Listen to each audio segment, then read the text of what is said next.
Hi, Jason Cartalian here. I'm here in Las Vegas at the NAB show, and we're going to take a look at the new cinema gear for 2018 and beyond.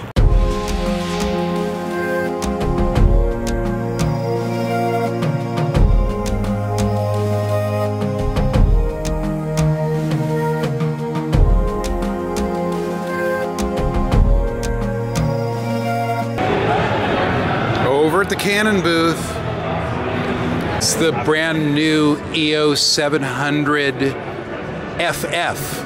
FF is for full frame. So I can get you the current one, the 635 one. Yeah. And you test that, and then it's pretty interesting product process. First time we've had a camera.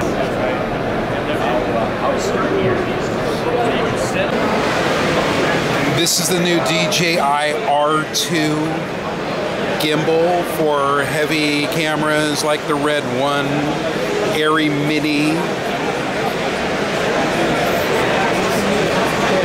Let's see, payloads up to 30 pounds. It definitely looks like some type of killbot. I mean, I can, like, what if it just like all of a sudden extended its arm, started beating that guy to a bloody pulp? Who would stop it? You can hit that red button. That's a quick stop. If you get to that button, though, it might stop you. Yeah, I know. It doesn't have a mind of its own, right? Yeah, it does. It does have a mind of its own. We've been teaching it about the world. Are people asking you because you have DJI thing about the? You know about the R2? Can you tell me about the R2? Bit. They told me not to specifically talk to people. I can tell you a little bit, but if you want to talk to someone, it's just going on YouTube. It's don't be a big deal. I'm just kidding. I'm just kidding. So we're in the low light arena here at Panasonic, looking at these Varicam. This is Varicam LT? Yeah. This is a Varicam 35. Okay. Native 4K sensor, shoots 4K internally, 2K sub and HD proxy all at the same time. One of the things that Varicam is famous for across the board in all of the cameras is the Duel Native ISO function. Yes. So it gives us the ability at the turn of a dial to take the camera from 800 ISO to 5000 ISO. Got it. And it's not just adding gain and noise reduction on top, we're literally flipping to a separate circuit. Can we get a zoom on the 5000? Punch in the 5000. Can we zoom in on that?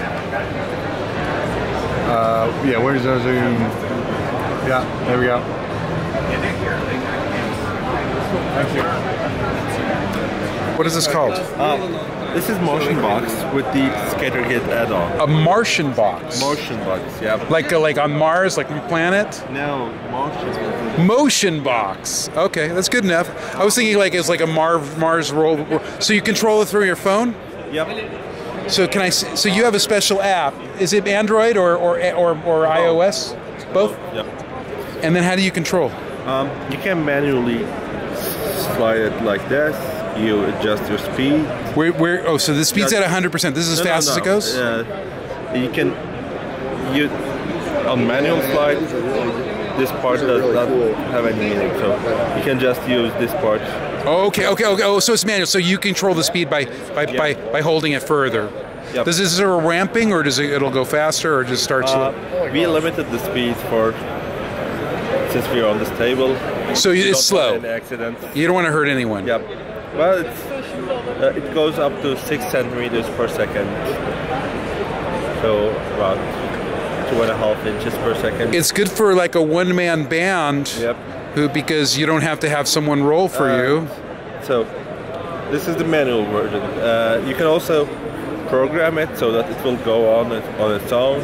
Okay.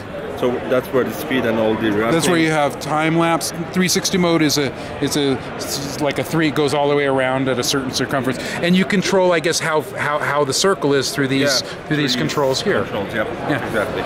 It's cool. Well, how much is this? Oh, the Motion Box itself is $299, and the Skater Kit here is $199. So. Well, do you need one without the other? Can you? No, you need both. You need both for this, but. Okay, this is the Motion Box. Motion Box itself. Okay. Without anything else. Well, how does it move? It moves. It moves. Yeah. Oh, that's interesting. Circle, so you basically take this and put it on its side, and then these controls. That's very, very inventive. And It also connects with our slider over there. So that one on top of the slider is Oh my also a goodness. motion box. So you can do the pan and slide at the same time. Okay, so this is a modular system Exactly. that you can control as kind of a 360 swivel head here. Yep. You can flip it on its end to be a kind of a wheelie slider skater thing. Yep. It's right here, sorry. And then over here, you can hook it onto a slider for that pan tilt motion, Yeah, but also you have the slider system. So it's actually, it does like 3 different things.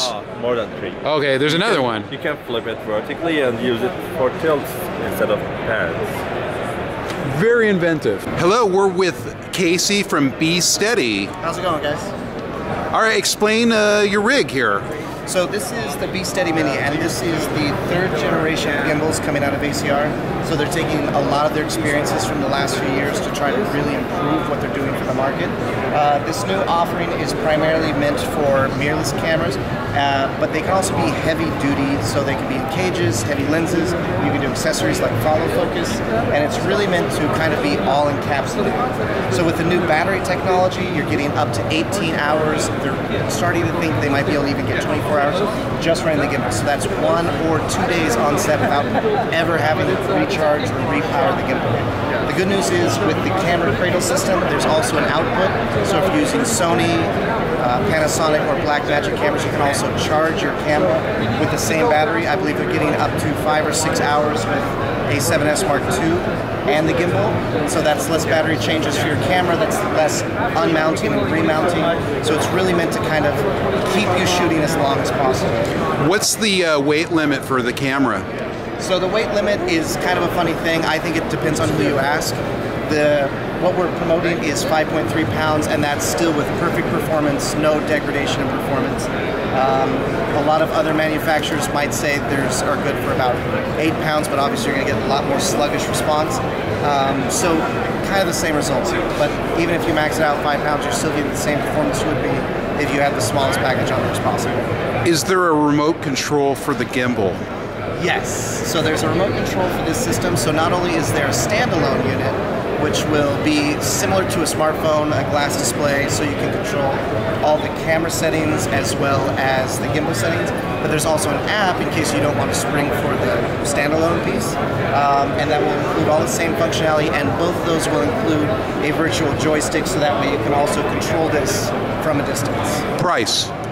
So price for this is going to be around $1,400, and that's either with a single-handed pistol grip or with the two-handed ring option.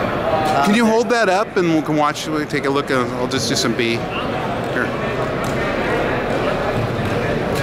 That kind of reminds me a little bit of like the Fig rig. I don't know if you remember. Yeah. I mean, the nice part about the ring, and the reason why I like it, obviously you're spreading the weight between 2 arms.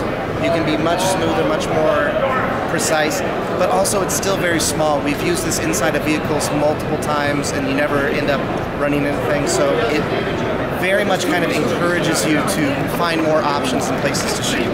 It's new for NAB. It's the Blackmagic pocket camera. You must have to have a really big pocket for this camera, but it's the Pocket Camera 4K handheld digital film camera with a 4/3 sensor, HDR, Duel Native ISO, 400 to 3200 ISO. I guess it records at 4K. This looks like I have a big screen. Here, it's a little overexposed here. It's a touch screen. Let's see. Yeah, I got a touch screen here. Looks like it takes that micro 4/3 mount.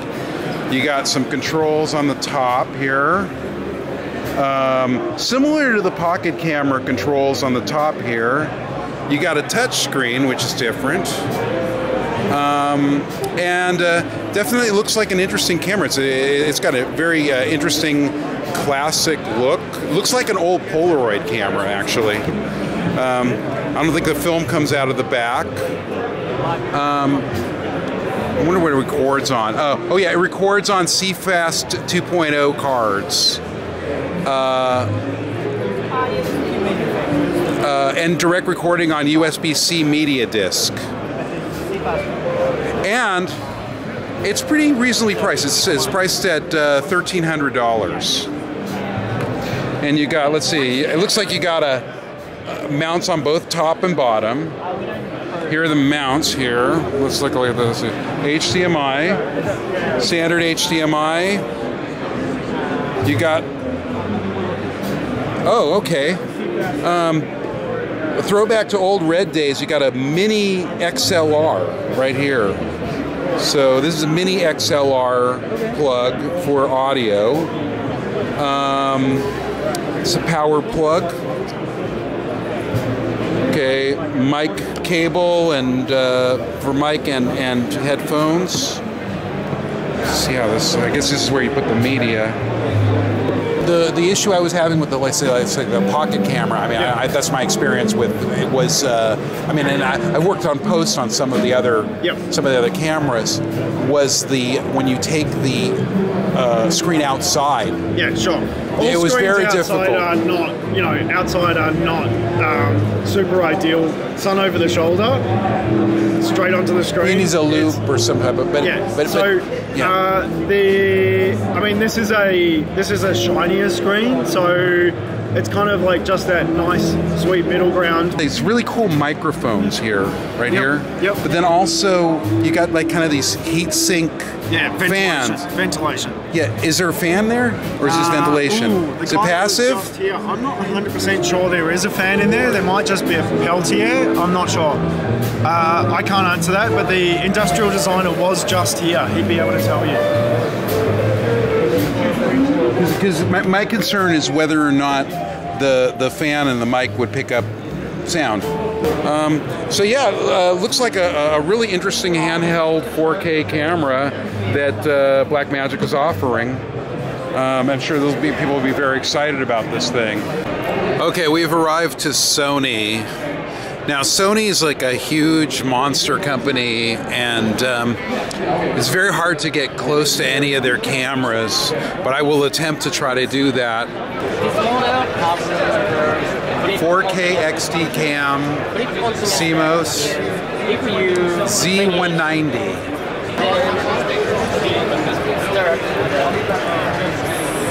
Old school camcorder style. You got some crazy rig here. Sorry. Madness. Okay. So is this? Variety of high frame rate. So you can you can make an assumption SDA up to it. Okay. Okay. And the 4K 120 FPS. Okay. So it doesn't record on internal, but you can get 120 frames per second 4K with an external recorder. They're kind of JVC has some like low cost options, and what's nice about JVC is they've maintained that kind of camcorder thing. The real problem I've had with certain JVC cameras is QC. Like sometimes the cameras have dead pixels, but they're good. They're relatively decent cameras. I mean, but there is definitely I've had issues with quality. Just me.